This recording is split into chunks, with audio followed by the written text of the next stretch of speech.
And you mentioned something which is very interesting is there's a lot of people who want to start companies, but they're waiting to get the skill set. Just like a little backtrack, we were launching 3 new products. We're supposed to launch 3 new product this quarter. And I sat with my team and they were like, well, we don't have a lot of the customers' feedback as far as like, do they really want this product? Right. So if Yeah. we launch this and we send it to, it's like the Amazon's Fire Phone, right? They launch a product, say, hey, people are going to like this. And guess what? It was a flop. Right? And I think to most people who are like on the fence of, hey, when I want to start a company and then you get the skill set first, I think what aspect would you say it's better to get the audience? Because you have a podcast outside Sales Stop podcast, right? Hmm.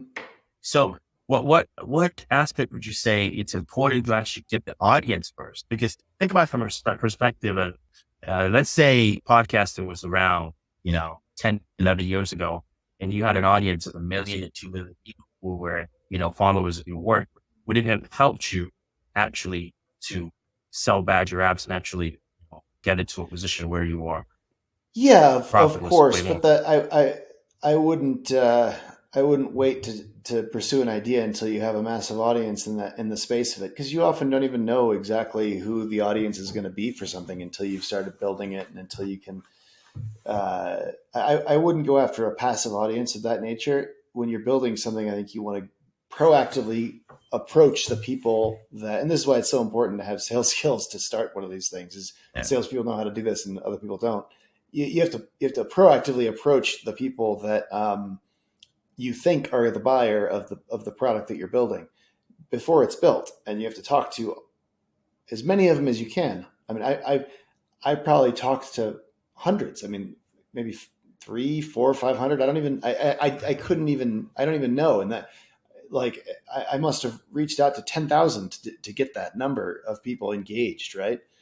Reaching out, being like, "Hey, I'm starting solving a problem in your space. I think it's maybe interesting. Haven't solved it. Haven't started.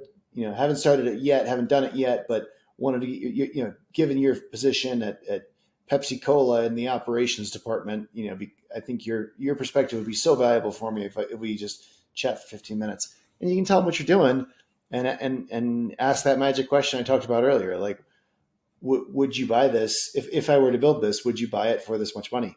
And sit back and listen. And I mean, you don't want to try to build that network of. It's silly to try to create an operations podcast for 10,000 people or for a million people. You said that are listening to it. It's so hard to do it that way. And what if the thing you were building actually turned out not to be for operations people, but turned out to be for salespeople? And you had to pivot a little bit. Now your whole audience is a waste. I think you approach proactively, and then build your audience later after you already have product market fit. That's when it's time. Like, I didn't start the podcast for field salespeople from day one. I probably started that like 5 years after I started the business, and now it's like a pretty meaning. A lot of people listen to it now. It's but that's because I think it's the only podcast for field salespeople, and I bring on experts in sales and have them teach the things they teach, but through the lens of field sales. So it's really useful for field salespeople.